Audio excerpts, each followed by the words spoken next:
Perfect. So welcome to lecture 11, 210. Today we'll talk about the linear momentum equation. So in the last lecture, we talked about the mass conservation equation in the differential form.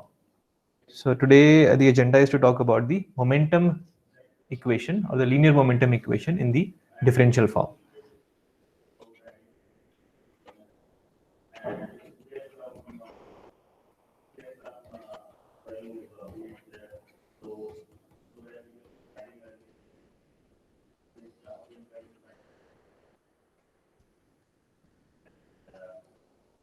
So we already have talked about the linear momentum equation, but that was when we talked about the integral analysis. Now in this case, what we're doing is we are trying to form the differential equations which are valid at each and every point in space where the flow is happening. So for example, if you have a pipe,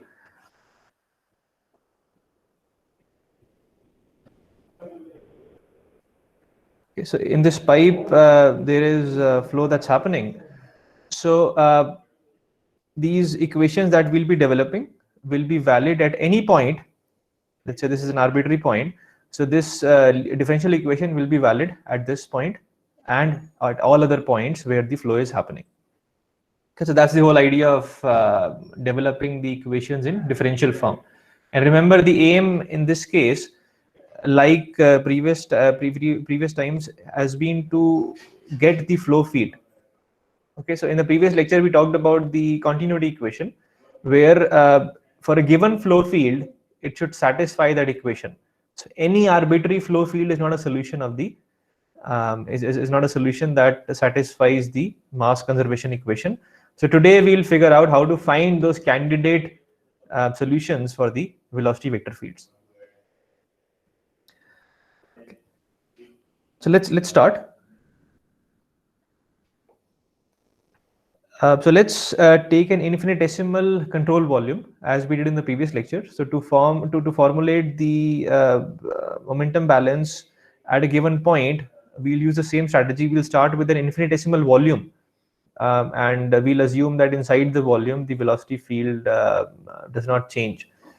So that will help us write the come to the differential form of the equations.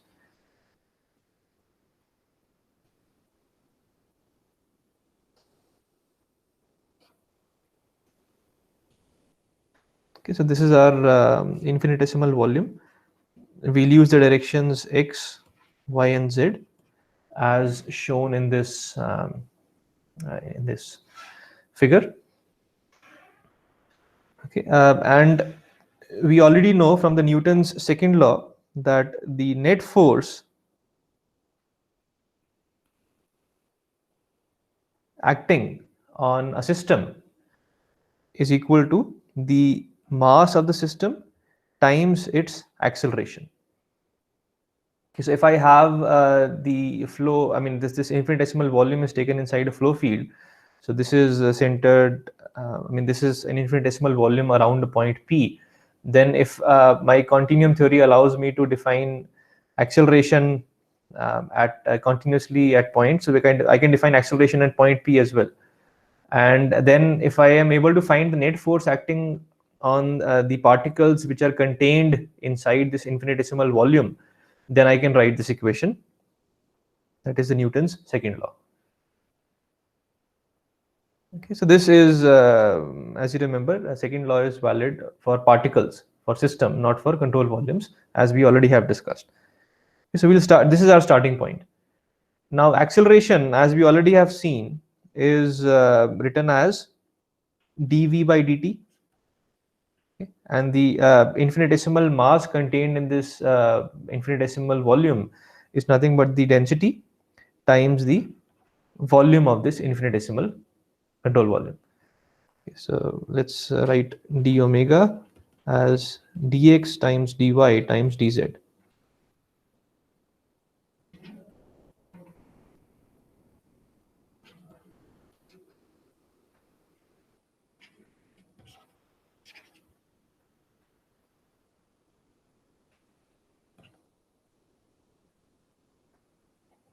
All right, so this is the net force. In fact, we should write a df because it's the force acting on an infinitesimal, the net infinitesimal force acting on the infinitesimal control volume. All right.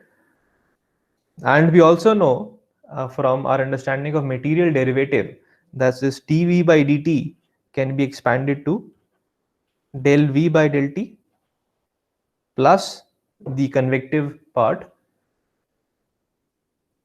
which is V dot grad of the vector V.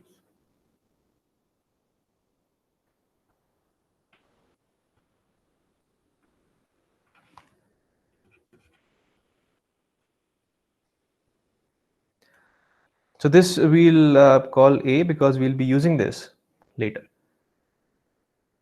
So that's pretty much what the Newton's second law says regarding the conservation of, regarding the force equals mass times acceleration.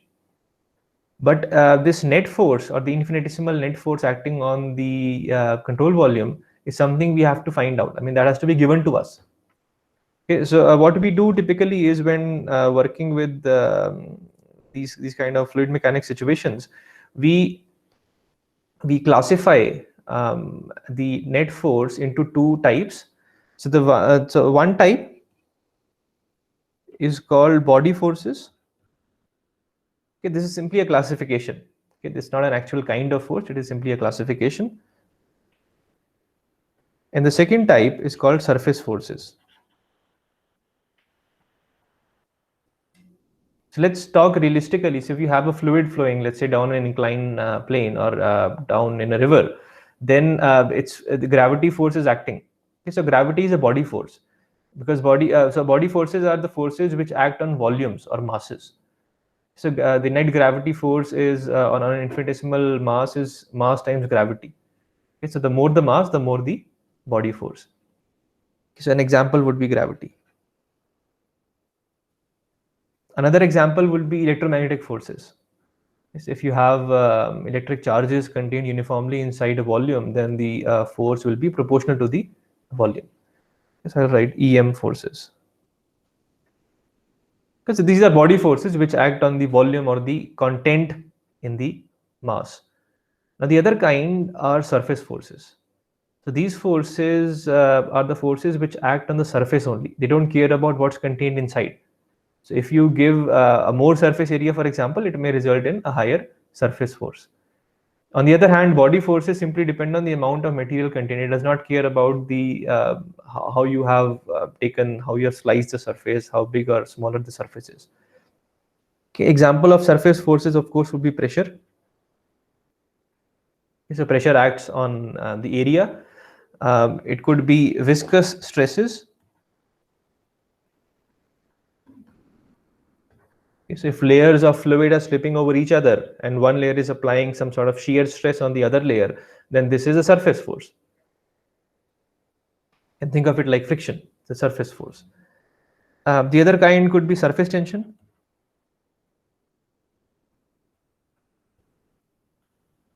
They again act on surfaces. Okay, so this is a classification that we typically do. So based on this classification, what we can now do is we can split the net force in equation number A into two parts, the body forces and surface forces. So you'll see why we are doing that.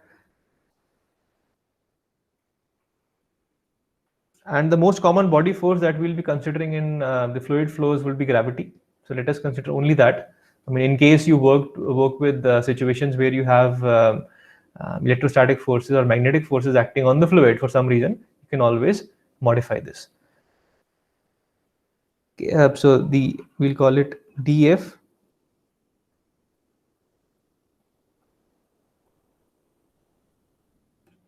dF gravity. And this simply is the mass contained, so that is density times the volume, and then the g vector, which is g.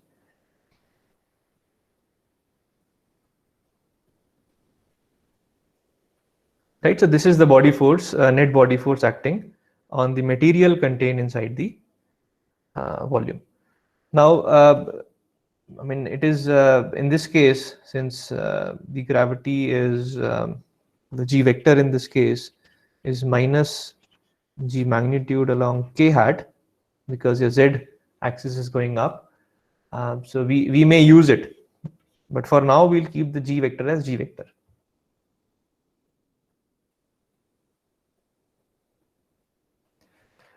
Right. So any questions on that?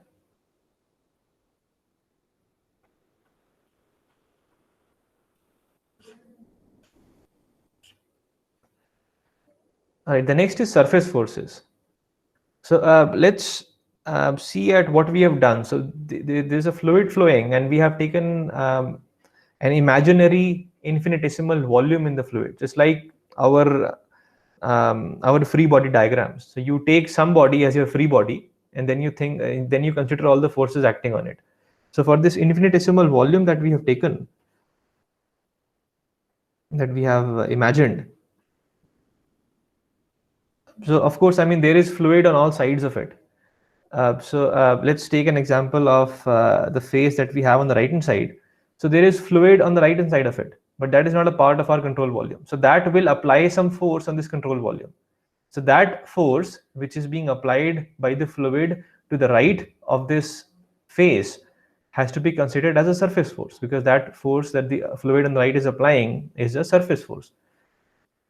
Okay, so these surface forces, what we'll consider here is pressure. So that is because of the pressure of the fluid on the right hand side of it. And there's another force which is because of the shearing. So we'll call it the viscous stress. That will also be considered in the surface forces that we'll be talking about. Okay, so to talk about these surface forces, especially these viscous stresses, we will have to park this discussion and then talk about mathematical objects which are tensors. Okay, now I imagine most of you who are doing this course this semester have already registered for continuum mechanics, so you understand. But we do have a few who have not registered for continuum mechanics. So for that, I will talk about briefly, very briefly, about what tensors are and how we can use that idea for our surface force application in this case.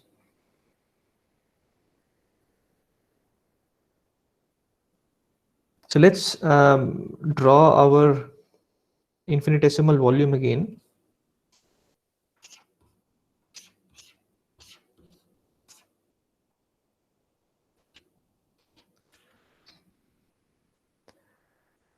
So let's take the face on the right hand side, which is this face. So this face.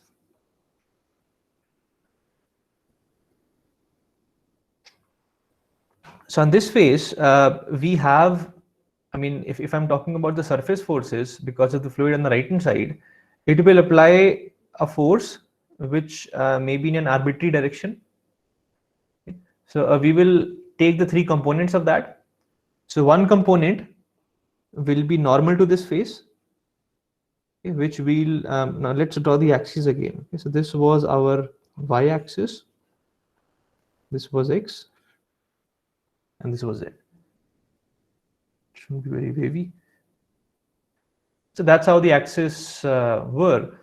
So the force acting, the surface force acting because of the fluid on the right hand side on this face, the component of that in the y direction is going to be written as sigma y. I'll tell you what the convention here is. And then the force by the fluid again on the right hand side, its component in the z direction will be written as sigma yz. By the same idea, the force in the x direction, I mean the component of the force in the x direction because of the surface force acting through the fluid on the right hand side of the face, is sigma yx. I'm sure you can figure out the convention here. So the first index in the sigma denotes the normal direction to the plane on which we are considering things. Okay, so this is a plane. This plane that we have considered has got a normal in the y direction. Okay, that's the reason all the sigmas have the first index as y, and the second index of sigma denotes the direction of the component we're talking about, or the direction in which we are taking the component. So sigma yy denotes the y component of the force, sigma yz denotes the z component, and sigma yx denotes the x component of the net surface force acting because of the fluid on the right hand side. These are components. I mean, of course, the net force will be a vector sum of these three.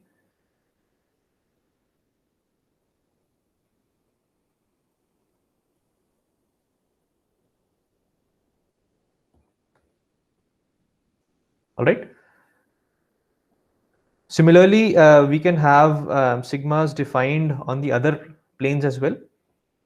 So on the top plane,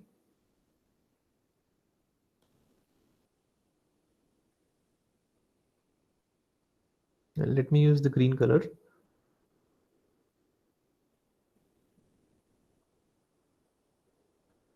So this normal component is sigma zz. The one in the y direction is sigma zy. The third one is sigma zx.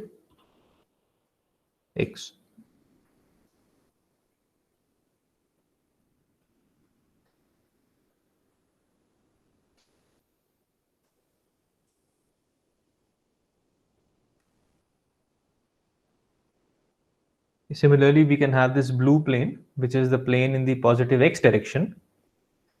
Again, the force because of the fluid outside this control volume on this plane has three components. So the first component in the x direction is sigma xx. The one in z direction is sigma xz. And the one in y direction is sigma xy.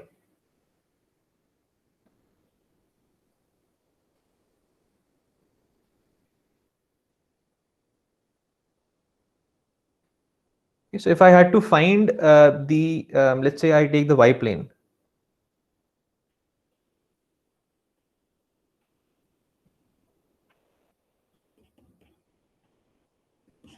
That is the gray plane.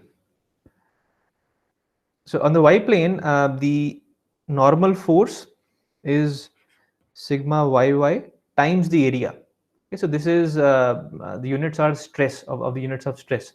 So this is these components are force per unit area. So to get the force, you have to multiply this by the area of the surface you're talking about. So the surface has an area of delta dx dz. So this is the normal force.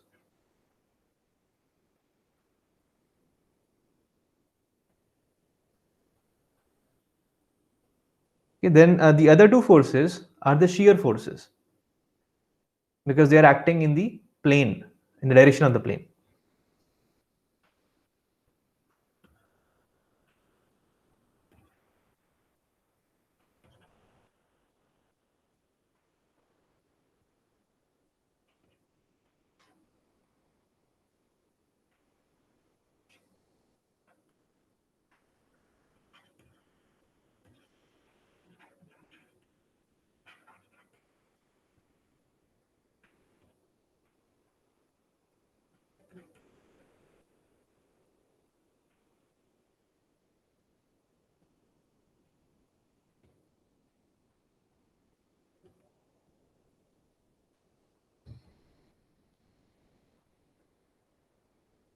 Is that clear?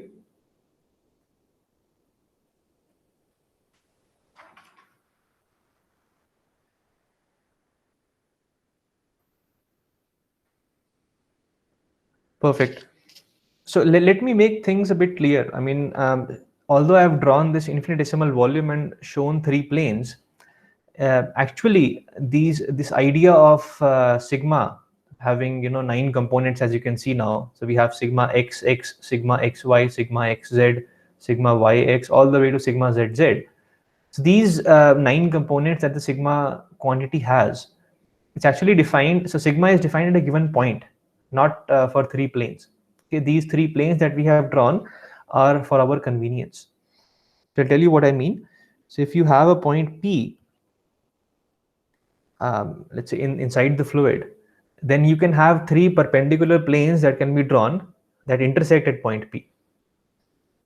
So I'll draw it the same way as I did earlier. So you have this gray plane, which is your y plane. Then you have the green plane, which is the z plane.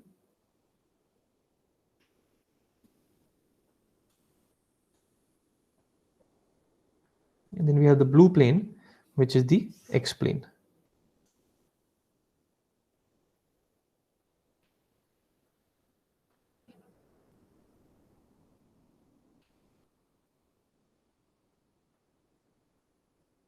So what happens is we define sigma at a given point. So if you slice the plane in such a way through the point P that you get the gray plane, the y plane, then the 3 components of the shear stress because of the fluid on the right is given as sigma yx, sigma yy, and sigma yz, as we had drawn. But since our volume is so small that we can assume that it happens that on the plane, I mean, there is a very small change in the sigma that happens between the point P and the point on the right. So sometimes it is very confusing as to whether sigmas are defined for these boxes or they are defined at a given point. So we will, clarify that further when required. But I just wanted to state this point that sigma, actually the quantity sigma with 9 components, which actually is called a tensor, is defined at different points in space. So it's a field, like you have a pressure or a scalar field or vector fields. So let's write this sigma that we have. So for vectors, we have 1 arrow, and for tensors, we draw 2 arrows or 2 lines on the top. So that denotes a second order tensor. So you can, it's like writing a matrix.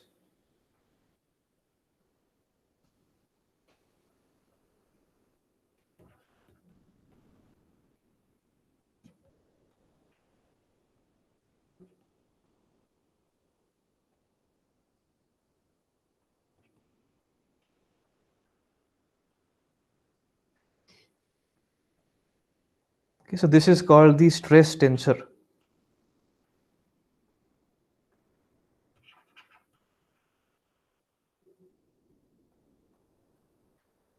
Okay, the word stress is there because it's talking about the normal and shear stresses acting on planes. It tells us that information.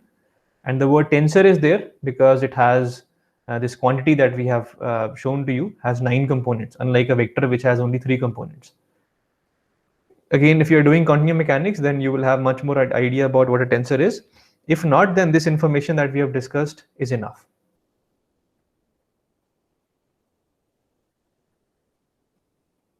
Okay. In fact, what we also typically do is we can write this as the normal components that you have here, sigma xx, sigma yy, and sigma zz, can be written as the combination of pressure and the viscous components. So what you can think of is that this pressure, pressure also acts normally, except that it acts inwards. It always compresses. So for this gray plane that we had talked about, sigma yy is on the right hand side, which is outward normal, but pressure acts inwards. Hence, you have a negative sign. So the diagonal components can be split into a pressure component and a viscous component. So viscous component is a component which is acting because of the viscous or the shear that you have. So, the slipping of the layers can create some kind of normal forces as well. So we include that in the tau xx, tau yy, and tau zz components.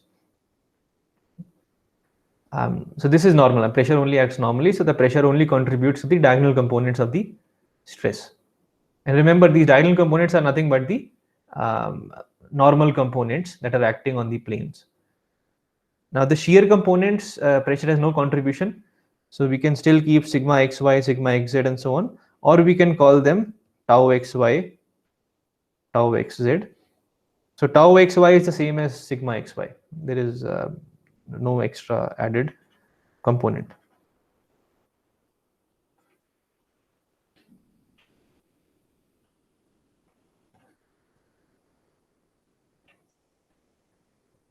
Sorry, this is this is sigma.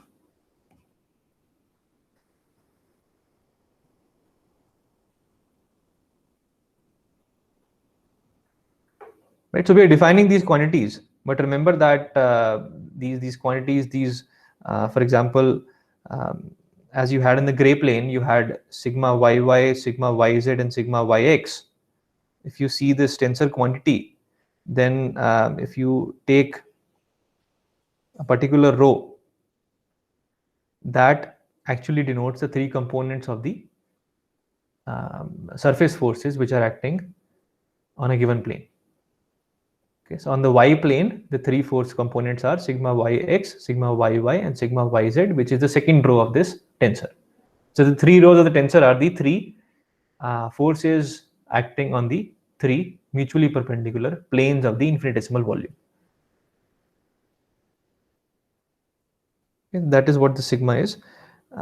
Now that we have split into two parts, so we can now, we don't need to work with sigma, we can work with tau and p.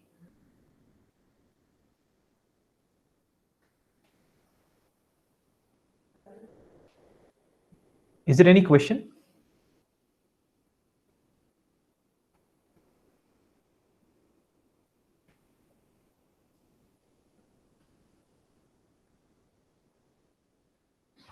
Right. So although we will not use, I'll write a relation. Although we'll not use it too much, but it's worth knowing it, because one needs to understand why do we define this sigma? What is the point? We could have worked with three forces on three planes. Why do we want to develop a quantity? And the reason is that, as I told you, that this quantity strictly is defined at a given point. So let us say you had a point P inside some flow that was happening, and I wanted to find out. Let's say I wanted to draw a hypothetical plane, which was something like this. Okay, so this was the normal to the plane, and I would want to know if my let's say free body diagram was like this, or my infinitesimal or my control volume was like this. So my plane of interest is this plane, and the point is P. I would want to know what is the force acting because of the fluid on the right hand side of the plane on this plane. Again, this plane is arbitrary. I mean, it's not in x, y, or z directions. So this is where the sigma helps us. So if I say that on this plane which has a normal n hat, let us say my force, the surface force acting was T. Okay? We denote this as T n hat, because if you change your n hat through the point P, your surface force will change. It depends on the way you have sliced the plane. So this T, of course, this T has three components. You can write them normally and shear and so on. So this T can be written as n dot sigma. And dot is simply like you have a matrix product. So if n has three components, n1, n2, and n3, or nx, ny, and nz, then your sigma is sigma xx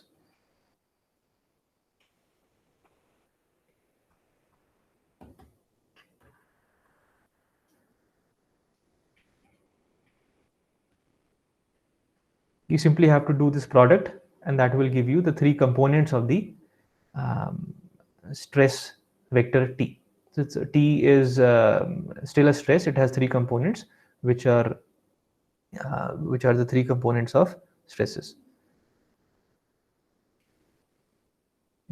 So this is the use of developing this quantity sigma. So what it says is that if you give me the forces acting on three perpendicular planes, which are the components of sigma, I can tell you the force, the surface force on any arbitrary plane that you slice through point P.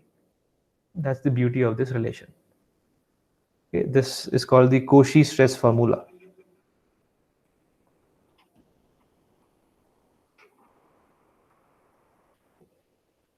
The same mathematician Cauchy, the one that you have heard about in engineering mathematics.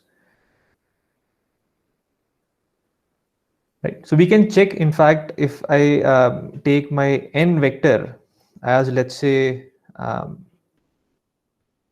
0, 1, 0. So that will result in the gray plane, because remember that gray plane was the plane in the positive y direction. So that has a normal 0, 1, 0. Okay, so if you substitute that,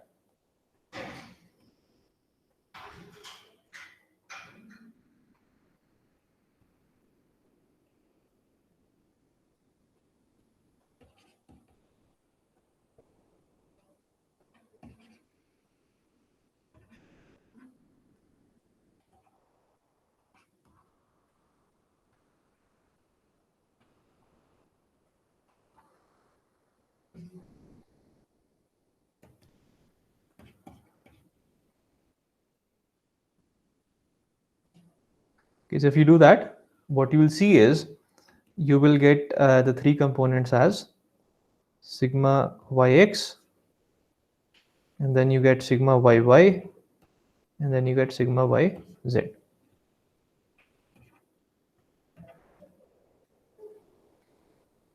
The same ones that you got on this gray plane, which is the y plane. Sigma yx, sigma yy, and sigma yz.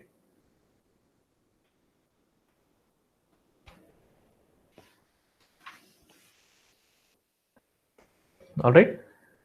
So that's enough. So this is enough discussion about the stress tensor. There's one more thing. So this stress tensor is in almost all the cases symmetric.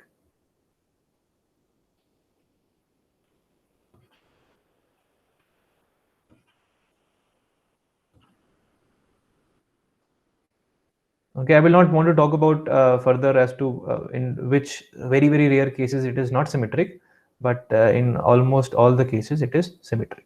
So what that means is that sigma yx is the same as sigma xy, and sigma zx is the same as sigma xz, and sigma zy is the same as sigma yz. So you can go back to the figure later and try to imagine what it actually means.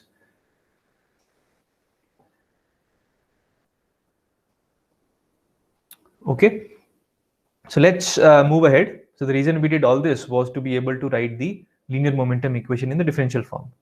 So let's get back to that point. So I will have to draw my infinitesimal volume again.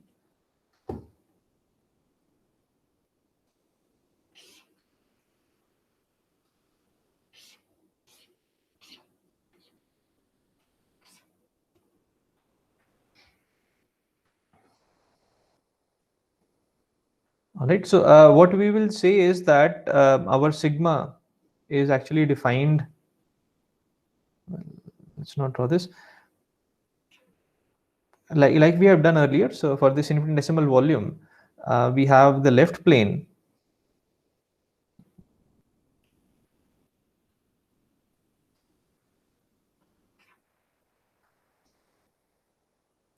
So for this left plane that we have here, we'll say that the sigma, now this left plane has a normal which is the left.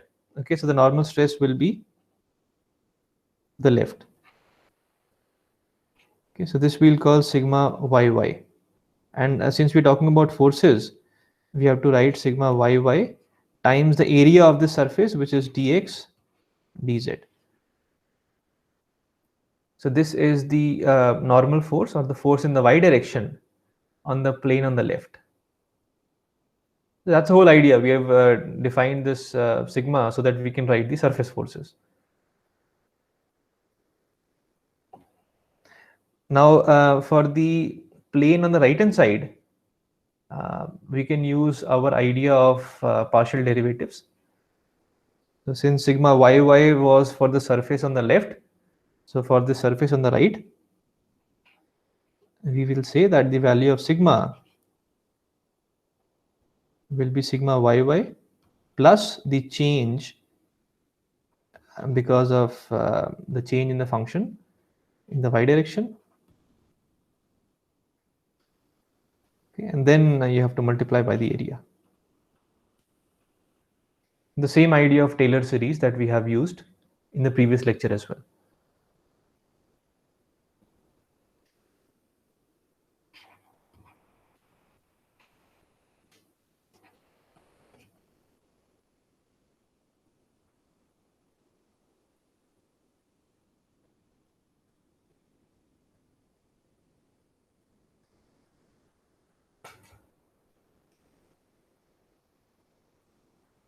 Okay. Now this was, so what we're trying to do here is we're trying to find out all the forces acting in the y direction. Now there is also a force in the y direction on the z plane. Sorry, did I make a mistake? Yeah, sorry. So this was the x direction and this was the z direction. So we're using the same convention that we used in the previous few slides. Right, so for this z plane,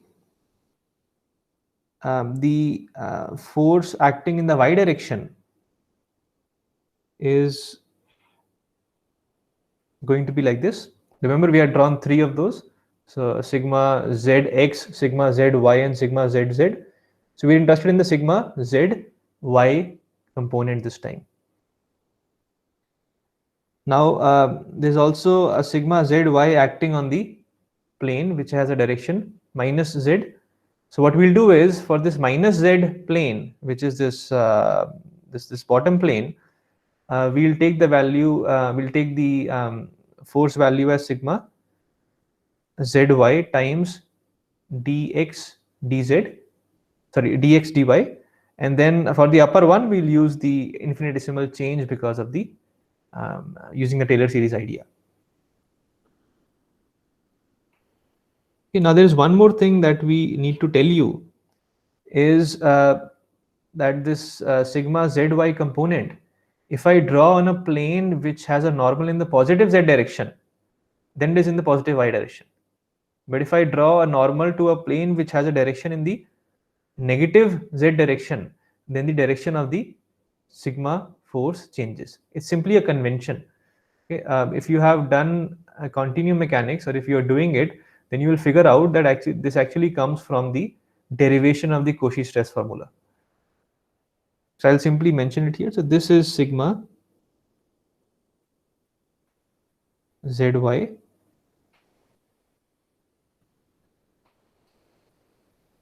times dx dy.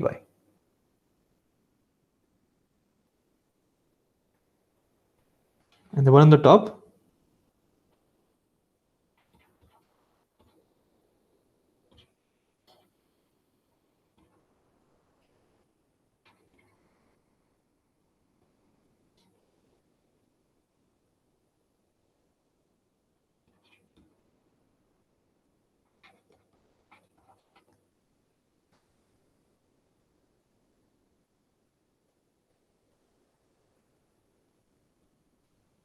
all right.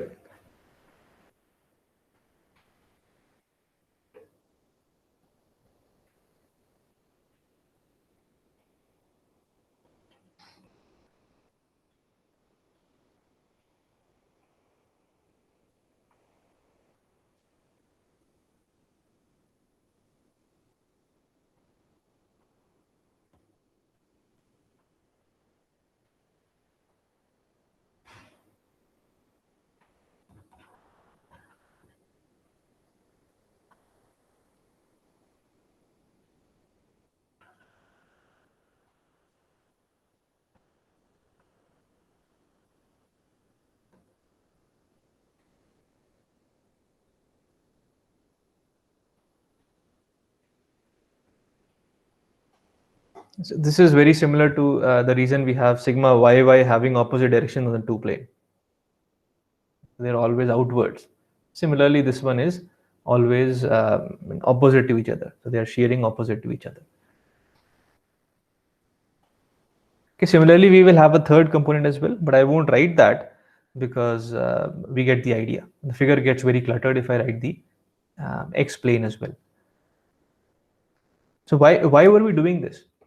So we were doing this because we have to write the surface part of the net force acting on that infinitesimal volume. So we already wrote the gravity or the body force part.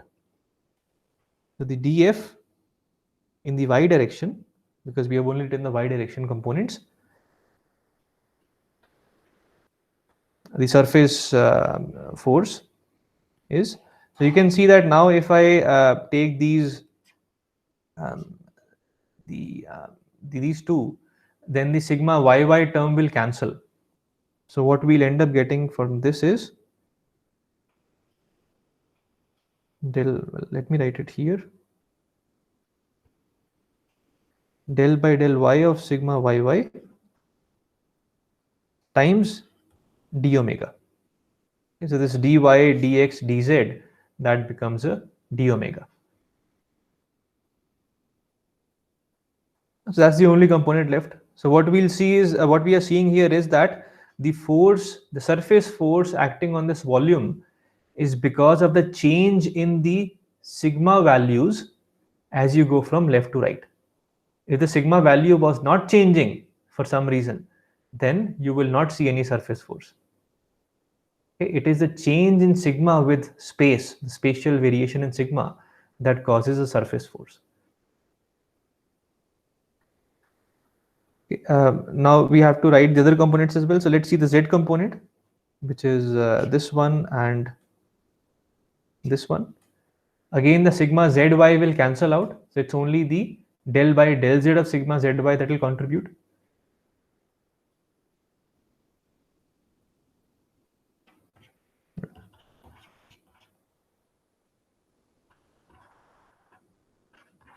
Again, you have a d omega. So what we can do is we can take this d omega outside. And the third one will be del by del x of sigma xy.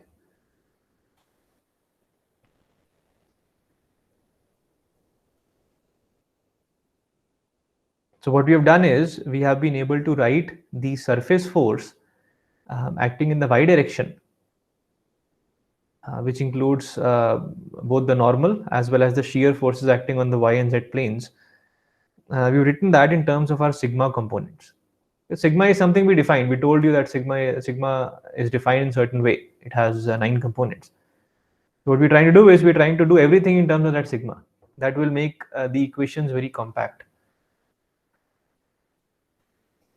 But of course, sigma is something we have to know. I mean, we don't know the sigma yet. It is simply written. Like gravity is something we have to know. Somebody has to tell us what the gravity is. Sigma is something we still haven't figured out what it is. We simply have defined a quantity which has 9 components, and we're trying to write the net force, the surface force acting on that infinitesimal volume in terms of these sigma components.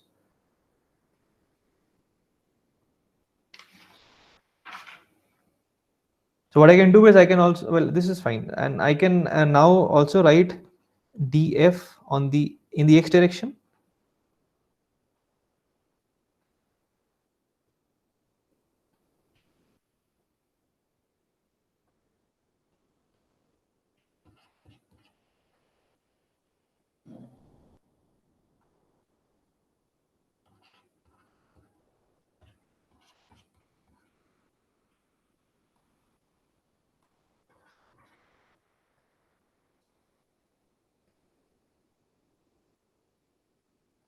So I'm following the pattern.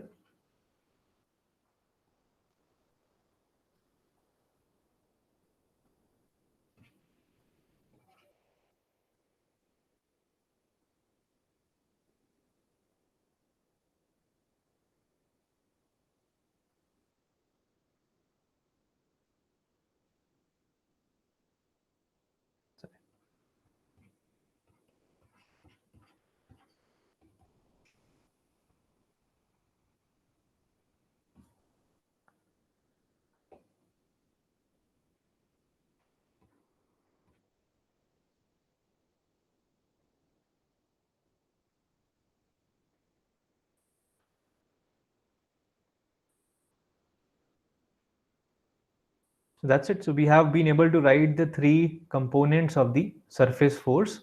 So that gives us the net force vector. So basically, I can write my df vector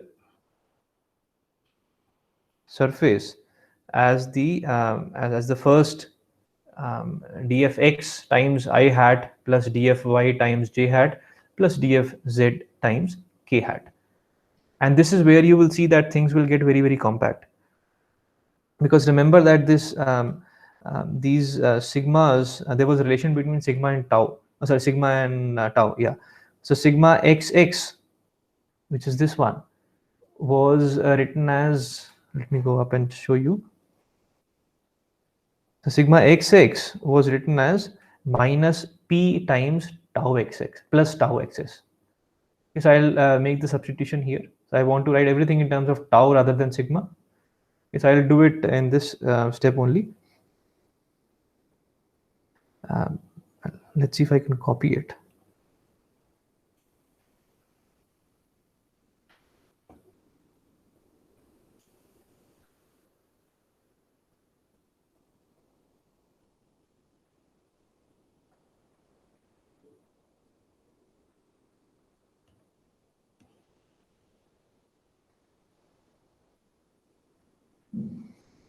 Right.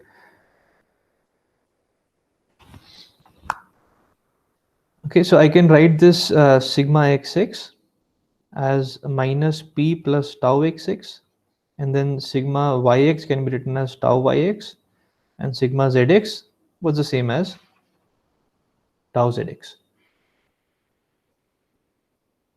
And this minus p plus tau xx, so we can expand this.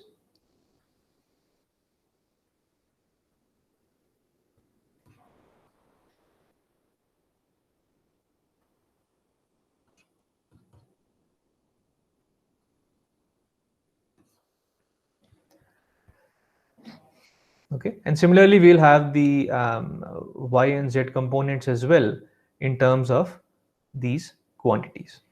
So now I can very comfortably write this df surface as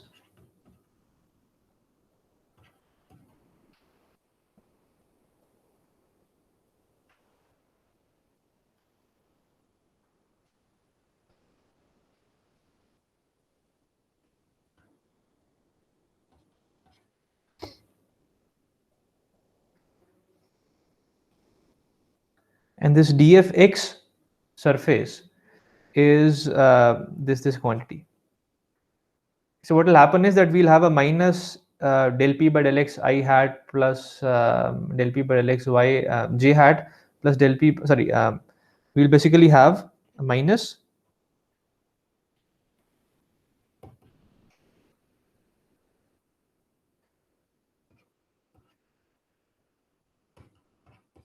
something like this. Okay, so we'll collect the components.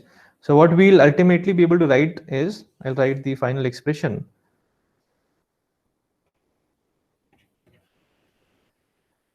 minus grad p.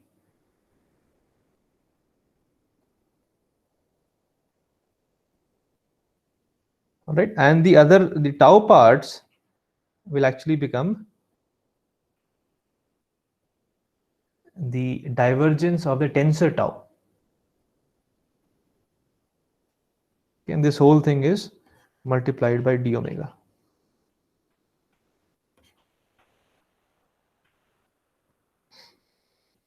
Okay, so this divergence of tau is basically the vector product between this operator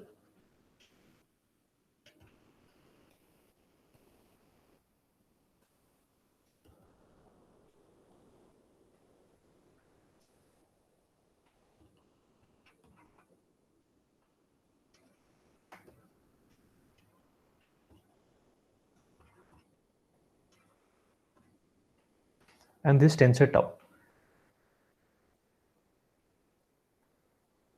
Okay.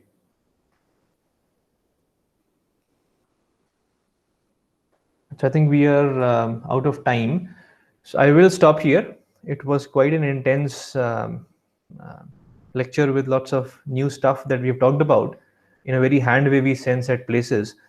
So I will definitely urge you this time to please go back home and look at the video again or look at the slides and try to do things by yourself. Okay, and come up with questions. I mean, why is this happening? What if this happens? Does this work in that situation as well? So try to come up with counter examples to reinforce your understanding of the ideas. Again, then please ask me tomorrow. So we'll continue the discussion, and we will then derive the differential form of the linear momentum equation. This is an extremely important equation in fluid mechanics. It has a name. You may have heard of it, the Navier-Stokes equation. So we are getting there. Yeah, and this is such an important equation that it has, if somebody can come up with a solution, a generalized solution to it, they will get $1 million. It's $1 million problem to solve the equation that we'll be developing in the next lecture. So it's worth going through the lecture again, and so that you can understand things very clearly next time. Okay, so I will stop here, and if you have any questions, I'm happy to answer them.